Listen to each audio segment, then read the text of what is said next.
وَإِذَا سَأَلَكَ عِبَادِي عَنِّي فَإِنِّي قَرِيبٌ أُجِيبُ دَعْوَةَ الدَّاعِ إِذَا دَعَانِ.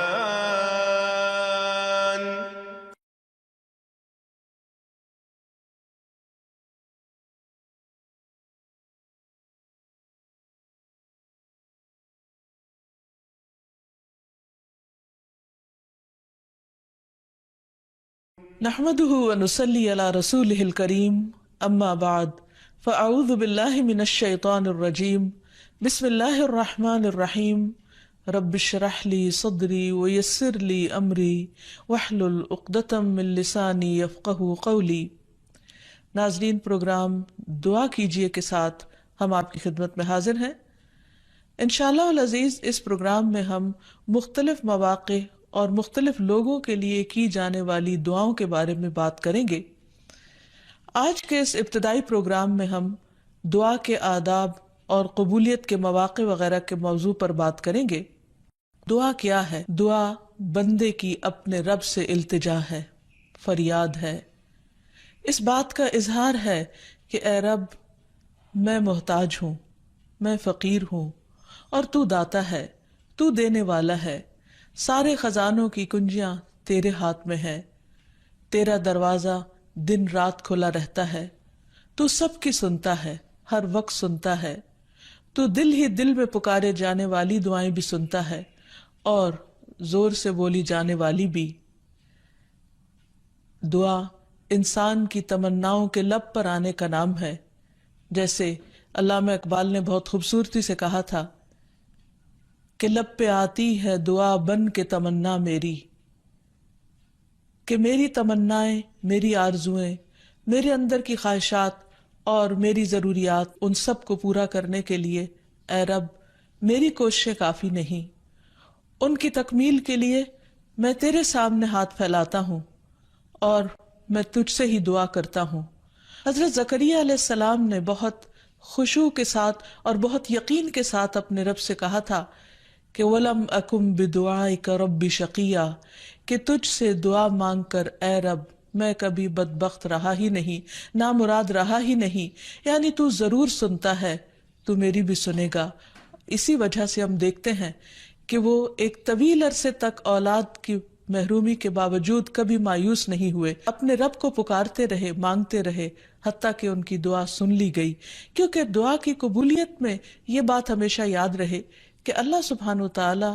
اپنی خاص حکمت کے تحت یہ جانتا ہے کہ کس بندے کو کب کیا چیز عطا کی جانی چاہیے. تو آئیے ابتدا میں ہم دیکھتے ہیں کہ دعا مانگتے کیسے ہیں، دعا کا ادب کیا ہے، سلیقہ کیا ہے. کیونکہ یہ ایک انتہائی کمزور اور عاجز انسان کے الفاظ اس کے عظیم رب کی بارگاہ میں اٹھتے ہیں، تو پھر یہ کیسے ہونے چاہیے تاکہ دعائیں قبول ہو جائیں. تو اس سلسلے میں سب سے پہلی بات تو یہ ہے کہ انسان کو دعا مانگتے وقت پوری توجہ اور پورے خشوع اور خضوع کا مظاہرہ کرنا چاہیے،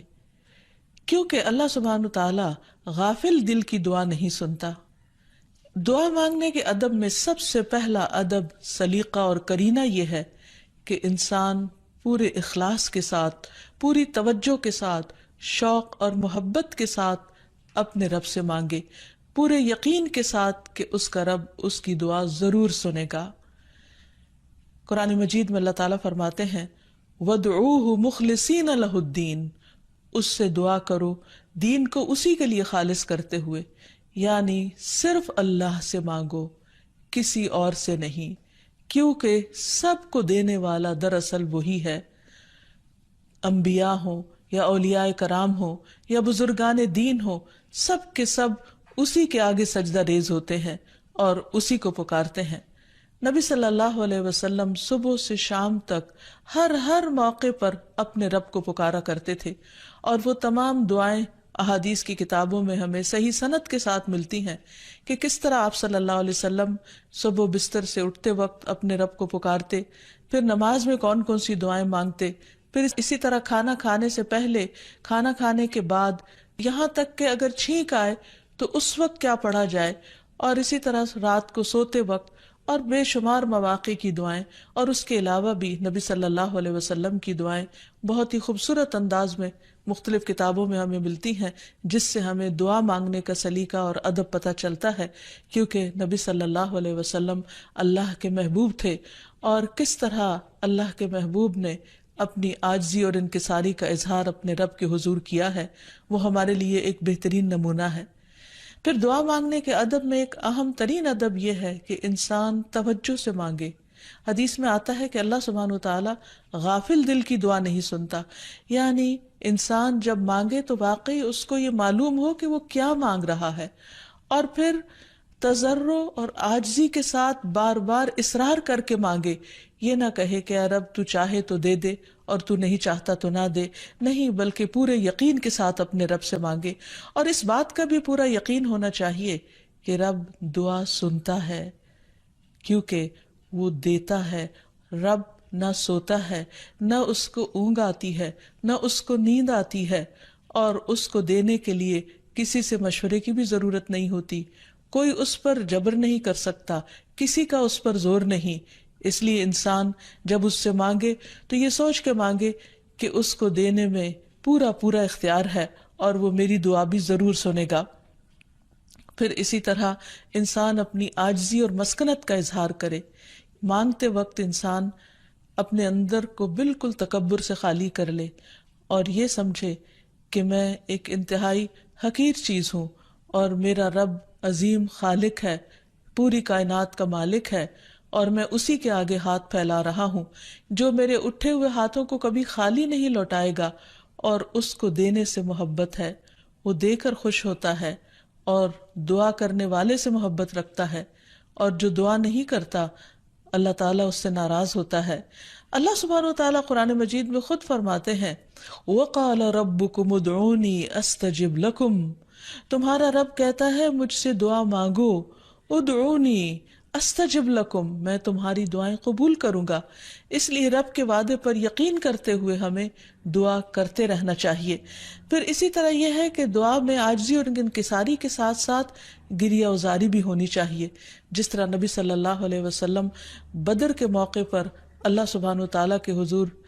آہوزاری کے ساتھ دعائیں کر رہے تھے۔ اس سلسلے میں روایت میں آتا ہے کہ نبی صلی اللہ علیہ وسلم قبلہ رخ ہو کر گڑ گڑا کے دعا کر رہے تھے کہ اے اللہ میرے لیے اپنے کیے ہوئے وعدے کو پورا فرما، اے اللہ اپنے وعدے کے مطابق عطا فرما، اے اللہ اگر اہل اسلام کی یہ جماعت ہلاک ہو گئی تو زمین پر تیری عبادت نہ کی جائے گی۔ اور پھر اس قدر عاجزی و زاری تھی کہ حضرت ابوبکر صدیق رضی اللہ تعالیٰ عنہ نے جب آپ کو دیکھا تو پیچھے سے آ کر آپ سے چمٹ گئے اور کہنے لگے کہ اے اللہ کے نبی، اب بہت کافی ہو چکا، آپ نے اپنے رب سے بہت کچھ مانگ لیا، اللہ تعالیٰ آپ سے کیے ہوئے وعدے کو ضرور پورا کرے گا۔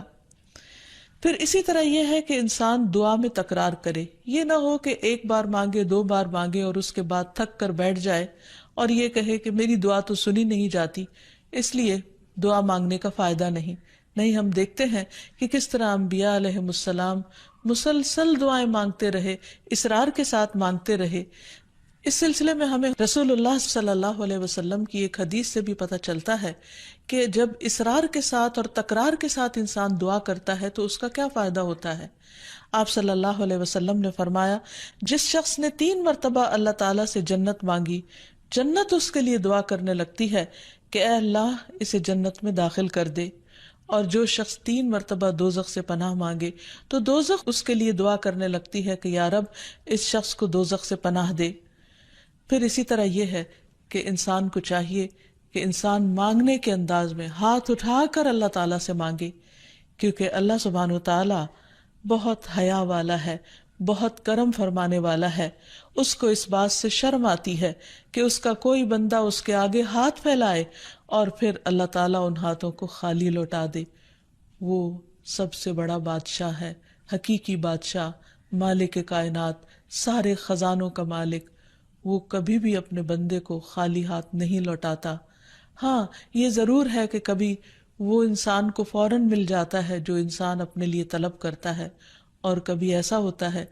کہ اس سے بہتر کچھ اور عطا کر دیا جاتا ہے، یا اس سے کوئی آنے والی مصیبت ٹال دی جاتی ہے، یا پھر آخرت میں اس کے لیے اس دعا کے اجر کو ذخیرہ کر دیا جاتا ہے، جسے دیکھ کر انسان تمنا کرے گا کہ کاش دنیا میں اس کو اپنی دعاؤں کے صلے میں کچھ بھی نہ ملا ہوتا۔ پھر اسی طرح یہ ہے کہ دعا کرتے وقت انسان کو حمد و ثنا کے ساتھ آغاز کرنا چاہیے، یعنی اللہ سبحانہ وتعالیٰ کی تعریف کرنی چاہیے، نبی صلی اللہ علیہ وسلم پر درود شریف پڑھنا چاہیے، اور اس کے بعد اپنی عرض رکھنی چاہیے۔ تو جس دعا کے آگے پیچھے درود شریف پڑھ لیا جائے وہ دعا بھی قبول ہوتی ہے۔ فضالہ بن عبید رضی اللہ عنہ سے روایت ہے کہ ایک مرتبہ رسول اکرم صلی اللہ علیہ وسلم تشریف فرما تھے، ایک شخص آیا اور اس نے نماز پڑھی، پھر کہنے لگا اے اللہ مجھے بخش دے اور مجھ پر رحم کر۔ تو رسول اللہ صلی اللہ علیہ وسلم نے فرمایا اے نمازی تو نے جلدی کی، جب نماز پڑھ چکو تو بیٹھے رہو، اللہ کی اس طرح حمد و ثنا بیان کرو جیسا کہ اس کا حق ہے، پھر مجھ پر درود بھیجو، پھر اس سے دعا کرو، یعنی یہ دعا مانگنے کا ادب اور سلیقہ ہے۔ پھر اسی طرح یہ ہے کہ انسان کی دعاؤں کی قبولیت میں بعض اوقات اس کے گناہ حائل ہوتے ہیں، اور جب انسان استغفار کرتا ہے، توبہ کرتا ہے، تو دروازے کھل جاتے ہیں۔ اسی لیے انسان جب دعا کرے تو اس کے ساتھ ساتھ اپنے رب سے توبہ اور استغفار کرے۔ پھر اسی طرح دعا کرنے کے ادب میں سے ایک چیز یہ بھی ہے کہ انسان جب دعا کرنا شروع کرے تو سب سے پہلے اپنے لیے دعا کرے، پھر اپنے قریبی لوگوں کے لیے دعا کرے، اور پھر تمام لوگوں کے لیے دعا کرے۔ جیسے حضرت ابراہیم علیہ السلام کی دعا میں آتا ہے ربنا اغفر لی ولوالدی وللمؤمنین یوم یقوم الحساب، کہ اے ہمارے رب مجھے بخش دے اور میرے والدین کو بخش دے اور تمام مومنوں کو بخش دے جس دن حساب کتاب قائم ہو۔ پھر اسی طرح دعا مانگنے کے آداب میں سے یہ بھی ہے کہ انسان جامع الفاظ کے ساتھ، بہترین الفاظ کے ساتھ دعا مانگے، اور اس سلسلے میں ہم دیکھتے ہیں کہ نبی صلی اللہ علیہ وسلم سے بڑھ کر کس کے الفاظ جامع ہو سکتے ہیں، کمپریہنسو، کہ کم الفاظ میں زیادہ بڑی چیزیں مانگی گئی ہیں۔ اس لیے ہمیں مسنون دعاؤں کو یاد کرنے اور ان کو پڑھنے کا بھی اہتمام کرنا چاہیے۔ نبی صلی اللہ علیہ وسلم کو جو خاص چیزیں عطا کی گئی تھی ان میں سے ایک چیز جوامع الکلم تھی، جس کے بارے میں آپ نے فرمایا اوتیت جوامع الکلم، مجھے جامع بات کہنے کی صلاحیت بخشی گئی ہے، یعنی کم الفاظ میں زیادہ بڑا مضمون۔ پھر اسی طرح انسان کو اپنے نیک اعمال کو وسیلہ بنا کر دعا کرنی چاہیے۔ اگر زندگی میں انسان نے خالصتاً اللہ تعالیٰ کے لیے کچھ کام کیا ہو تو مشکل وقت میں، تکلیف کے وقت میں، پریشانی کے وقت میں انسان اپنے رب کے سامنے اس نیک عمل کا ذکر کر کے اس کے وسیلے سے دعا کرے۔ جیسے ہمیں ایک حدیث سے پتہ چلتا ہے کہ کچھ لوگ کہیں سفر پر جا رہے تھے تو راستے میں بارش شروع ہو گئی، بارش سے بچنے کے لیے انہوں نے غار میں پناہ لی، تو اتنے میں ایک بڑا پتھر لڑک کر غار کے دروازے کے آگے آ گرا اور غار کا دروازہ بند ہو گیا، اور اس طرح وہ باہر نہیں نکل پا رہے تھے۔ تو اس وقت ان تینوں نے آپس میں یہی سوچا کہ ہم اپنے اس عمل کو سامنے رکھ کر اللہ تعالیٰ سے دعا کرتے ہیں جو خالصتاً ہم نے اللہ تعالیٰ کی رضا کے لیے کیا۔ تو بہرحال تینوں نے اپنے اپنے نیک عمل کا ذکر کیا، جس کی بدولت ان کی دعا قبول ہو گئی اور غار کے پتھر ہٹ گیا جو کہ بظاہر ناممکنات میں سے تھا، اور اس طرح وہ لوگ وہاں سے نکل آئے، ادروائز ان کی زندگی بھی خطرے میں تھی۔ پھر اسی طرح یہ ہے کہ اللہ تعالیٰ کے خوبصورت ناموں کو وسیلہ بنا کر دعا کرنی چاہیے۔ قرآن مجید میں آتا ہے وَلِلَّهِ الْأَسْمَاءُ الْحُسْنَى فَادْعُوهُ بِهَا، اور اللہ کے لیے ہیں اچھے اچھے نام، بس اسے پکارو ان ناموں کے ذریعے، یعنی ان کے وسیلے سے۔ تو اللہ سبحانہ وتعالیٰ کے نام مختلف دعاؤں کے آخر میں بھی آتے ہیں، اور اس کے علاوہ اللہ تعالیٰ کے ان سارے ناموں کو پڑھ کر بھی دعا کی جا سکتی ہے، یا پھر کسی خاص نام کے ساتھ بھی اس کو پکارا جا سکتا ہے۔ جیسے عموماً ہم یا اللہ تو کہتے ہی ہیں، یا پھر یا رب، یا رحمان، یا رحیم، یا کریم، یا ذی الجلال والاکرام، یا حی یا قیوم برحمتک استغیث۔ ان اچھے اچھے ناموں کے ساتھ اللہ تعالیٰ کو بار بار پکار کر دعا کرنے سے دعا قبول ہوتی ہے۔ پھر اسی طرح اگر کوئی شخص باوضو دعا کرتا ہے تو اس کی دعا بھی قبول ہوتی ہے۔ اس سلسلے میں ہم دیکھتے ہیں ابو عامر رضی اللہ عنہ جب شہید ہوئے تو ابو موسیٰ اشعری رضی اللہ عنہ نے آ کر نبی صلی اللہ علیہ وسلم کو اس کی خبر دی، اور کہا کہ ابو عامر نے کہا تھا کہ آپ صلی اللہ علیہ وسلم سے کہنا کہ میرے لیے استغفار کریں۔ آپ نے پانی طلب فرمایا، وضو کیا، پھر ہاتھ اٹھا کر دعا کی، اے اللہ عبید ابو عامر کی مغفرت فرما۔ پھر اسی طرح دعا کی قبولیت کے آداب میں سے ایک ادب یہ بھی ہے کہ انسان حلال رزق کا اہتمام کرے۔ نبی اکرم صلی اللہ علیہ وسلم نے ایک شخص کا ذکر کیا کہ وہ طویل سفر کرتا ہے، پریشان حال ہے اور خاک آلود ہے اس کے بال اور اس کا لباس، اور وہ بہت تھکا ہوا ہے اور اپنے ہاتھ آسمان کی طرف اٹھا کر کہتا ہے یا رب یا رب، لیکن اس کی دعا کہاں سے قبول کی جائے؟ اس کا کھانا بھی حرام کا، اس کا پہننا بھی حرام کا،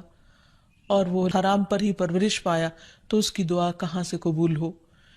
تو اس سے یہ پتہ چلتا ہے کہ انسان اگر یہ چاہتا ہے کہ اس کی دعائیں قبول ہوں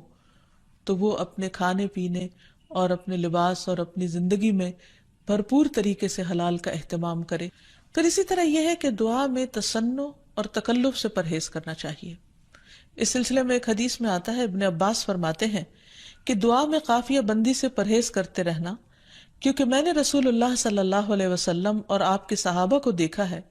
کہ وہ ہمیشہ اس سے اجتناب کرتے تھے، یعنی اس سے بچا کرتے تھے۔ پھر اسی طرح دعا میں مبالغے سے بھی پرہیز کرنا چاہیے۔ نبی صلی اللہ علیہ وسلم نے فرمایا عنقریب اس امت میں ایسے لوگ آئیں گے